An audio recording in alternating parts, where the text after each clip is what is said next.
Hey there, Emma. I need to have a little talk with you about your conduct around the office. Do you realize that you're just a regular employee, right? You're not a supervisor or a manager or anything like that. And yet, I've heard that you were chastising my daughter earlier today. No, I'm just curious what made you think that it was appropriate for someone in your position to go and do something like that. Hello, Mr. Sharp. I take it that you're talking to me about the conversation that I had with your daughter Lily earlier today, yes? Well, the thing is that she has been showing up to work almost an hour late every day for several weeks now. And while I'm not an official supervisor, I was tasked with looking after her while she learns the ropes of the job. So I was only trying to help her understand the importance of being at work on time. I wasn't trying to chastise or bully her, but I thought that she should know it wasn't okay to do that. In fact, I'm glad that you're reaching out to me about this. I was hoping that you could talk to her about this problem as well.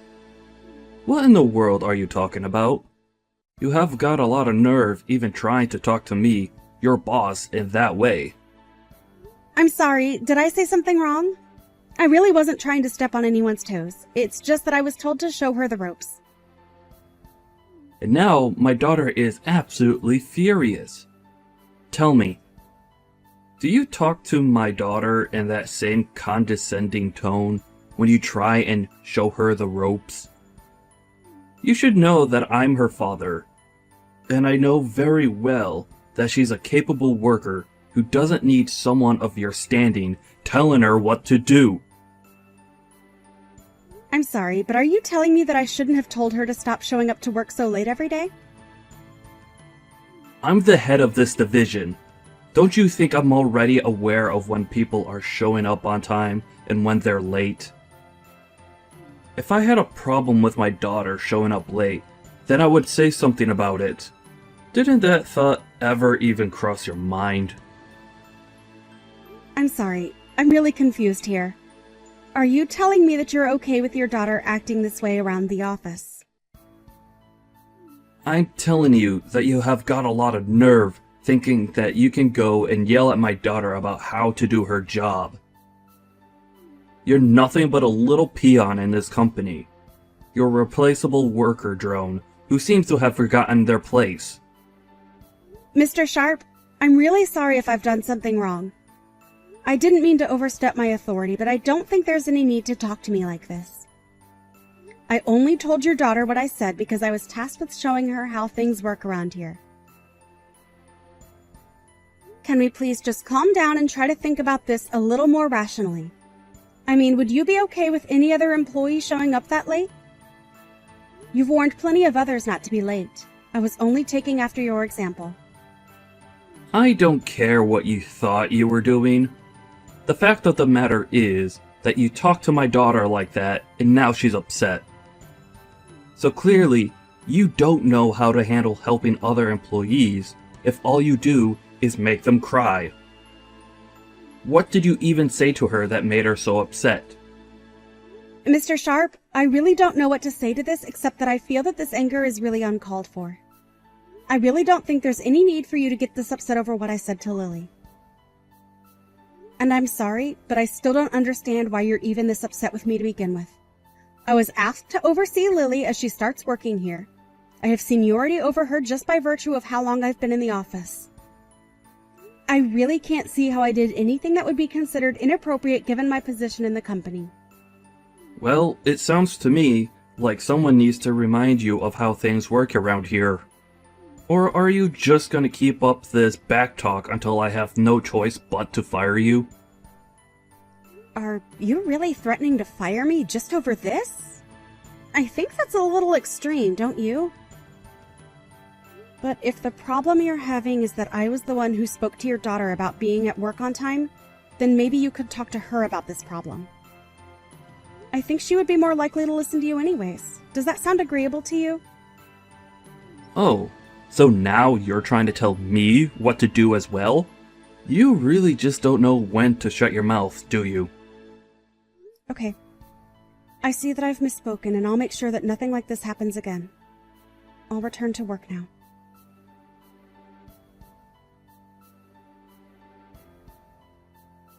How many times am I going to have this same talk with you?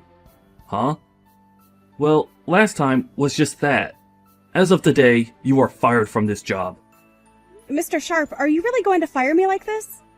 Because if you're serious, then I suppose I'll have no alternative but to leave. But you do realize that you're doing this all because I'm gently informing your daughter of how to act in the office. Is that what you call all the horrible yelling and chastising of my daughter? I thought I already warned you about not doing that. But if you're not going to listen to a direct order from your real boss, then it's obvious I have no choice but to let you go. I just hope some trash like you learns how to listen to your superiors one day. I guess we'll just have to see who the real piece of trash is, won't we? Excuse me? What did you just say to me? You think that just because I'm firing you means that you could talk to me however you want? I'm just saying that your daughter shows up to work late every single day. She never does any actual work when she's here, and I've only ever seen her on the phone. Are you really going to try and tell me that this isn't an employee in need of a talking to by someone? I'm telling you that you've no right to be lecturing my daughter over every little tiny mistake she might happen to make while working here. It's not your place, and you need to learn some respect. You don't get to talk to people however you want just because you've worked here longer than them. I suppose we'll just have to agree to disagree on what the actual situation is. But if you want my opinion, you're being far too easy on Lily. And it seems to me like it might also be your fault why your daughter is seemingly incapable of changing her ways. So now you're gonna try and blame all the problems you have with my daughter on me? I really don't think I've ever had to deal with such an uppity employee before. You know, your daughter actually told me the last time we talked that she was sick and tired of dealing with me and that she would have me fired. And now here you are, firing me. So I have to ask, is this because your daughter came to you and asked you to do this?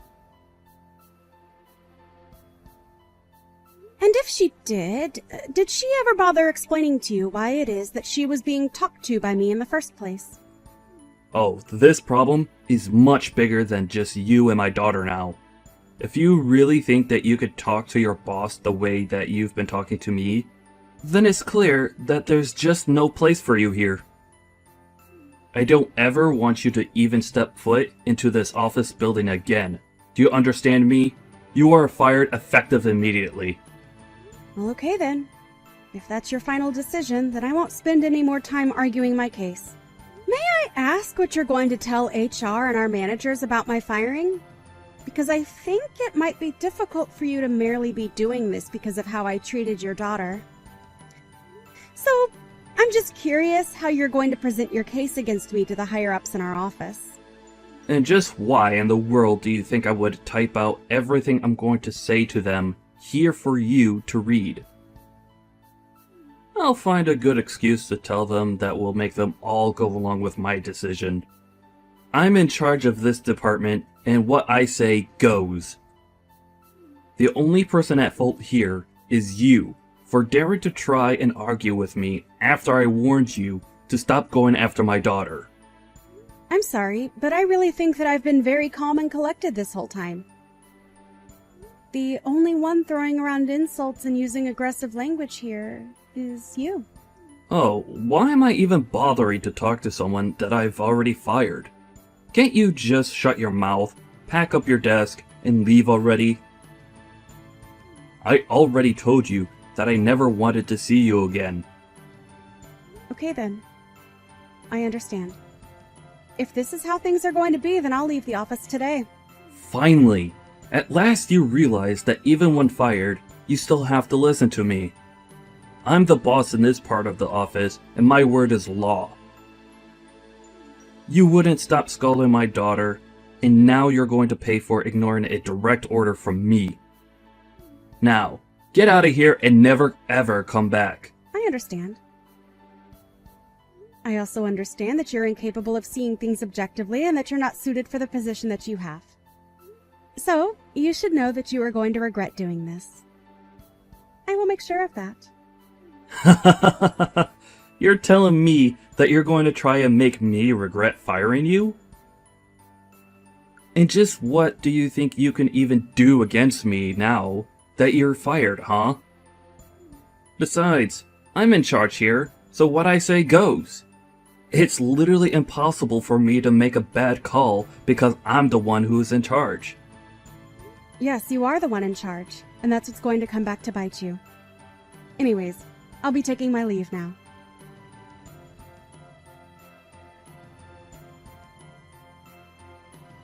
Hello, Mr. Andrews. I saw the message left on my desk that you wanted me to send you a message to talk about something. What can I do for you today? I was just wondering where in the world my granddaughter has gone to. I'm sorry. I don't think I'm quite following what you mean by that, sir. Well, it really is quite simple. I'm talking about my granddaughter. I want to know where she's gone. Did something happen to her? I've been asking around, and everyone has been telling me that I should be talking to you about this. So, I would like an explanation of exactly where my granddaughter has gone to, Eugene. In fact, why don't you explain yourself to my face? I want you in my office right this moment. But sir, I'm still really confused. I don't know what you're talking about. I don't even know who your granddaughter is. Are you blind? Or just illiterate? I said that I want you up in my office to explain yourself to me right this second. Yes, of course, sir. I'm sorry for not leaving right away. I'm already heading towards the elevator as we speak.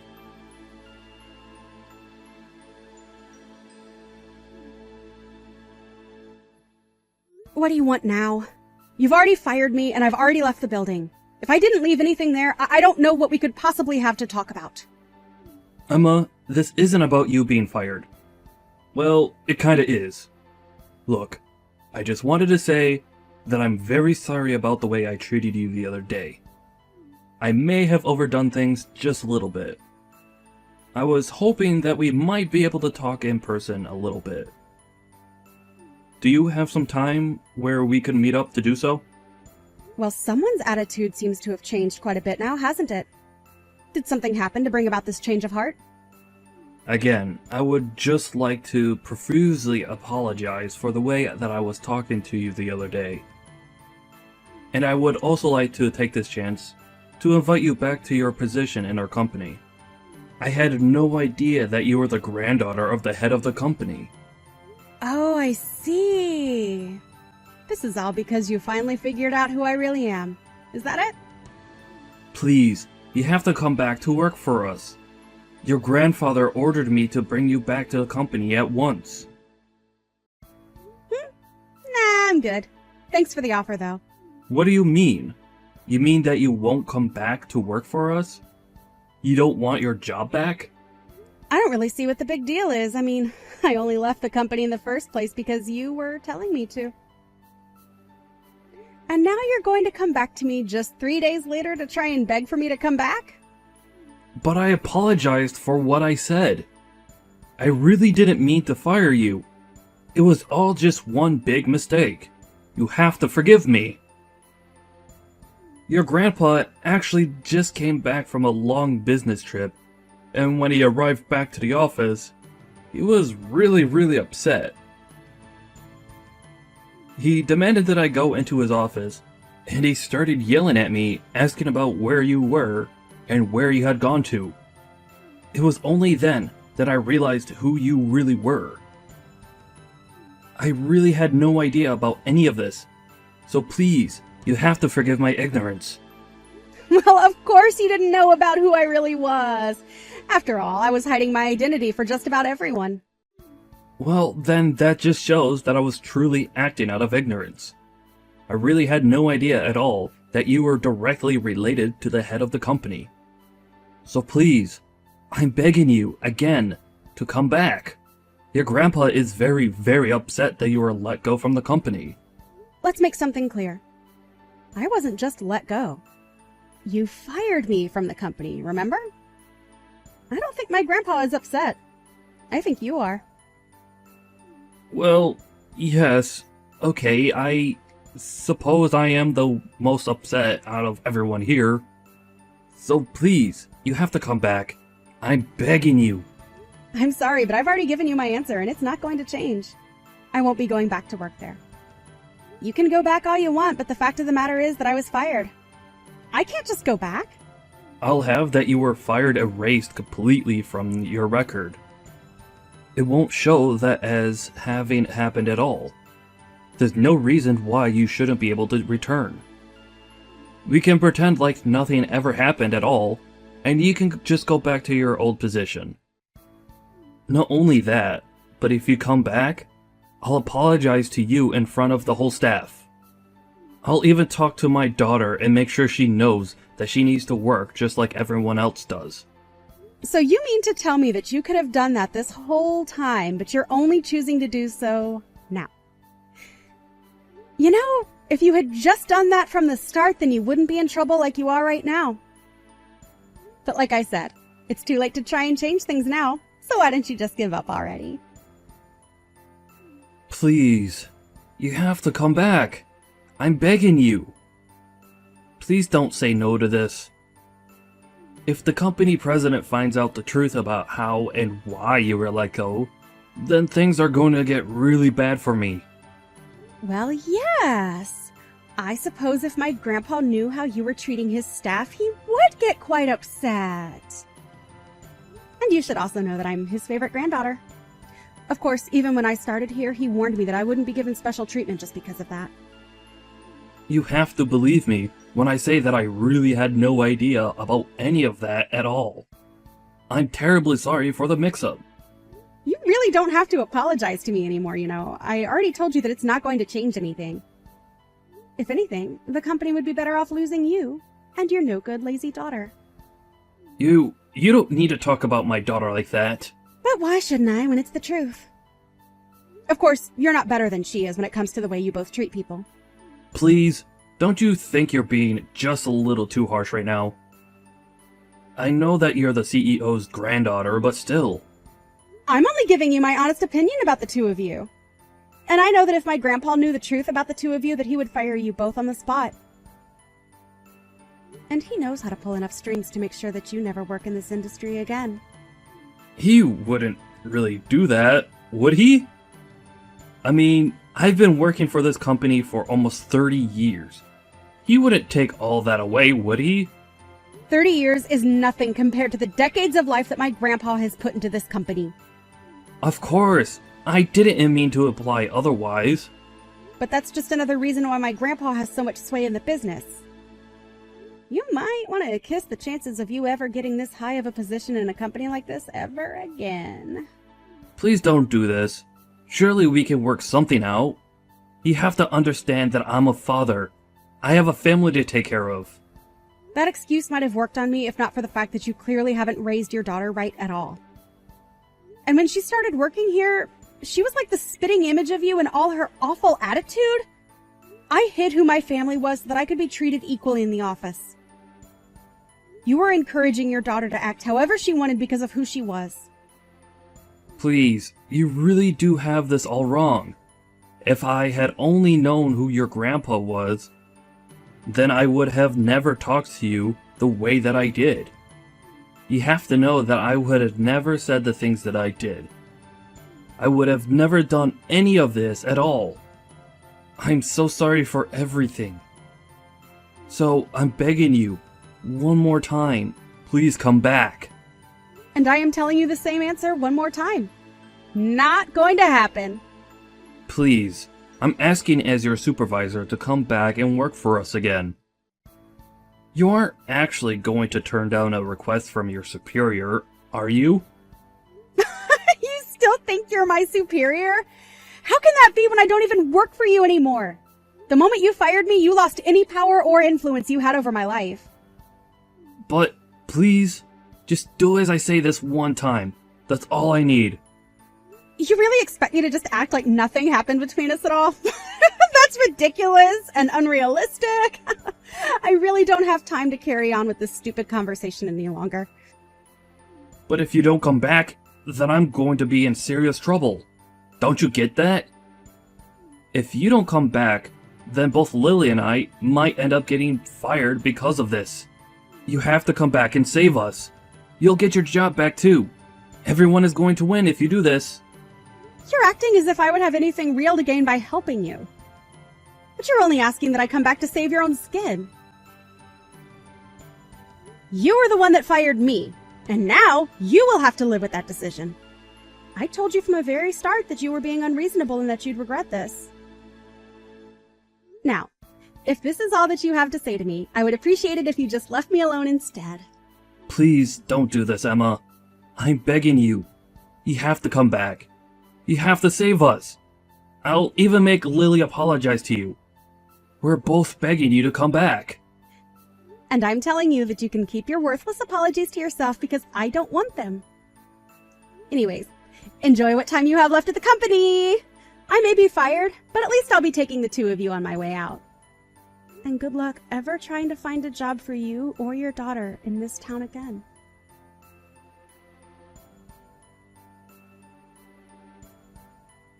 After that, Emma went to her grandfather and revealed all. Upon learning the truth of why his daughter wasn't showing up for work, Mr. Andrews was furious and fired Mr. Sharp and his daughter right away. He told them that their names are going to be blacklisted and that no company in this industry would ever hire them again. Mr. Andrews approached Emma and offered her a position as the head of a new subsidiary being opened by the company. Emma agreed to come back as the head of the new company and was quickly being praised by her employers for her shrewd decision-making and empathy towards her employees. Mr. Sharp wasn't able to find a decent job after being fired, and even his wife ended up leaving him.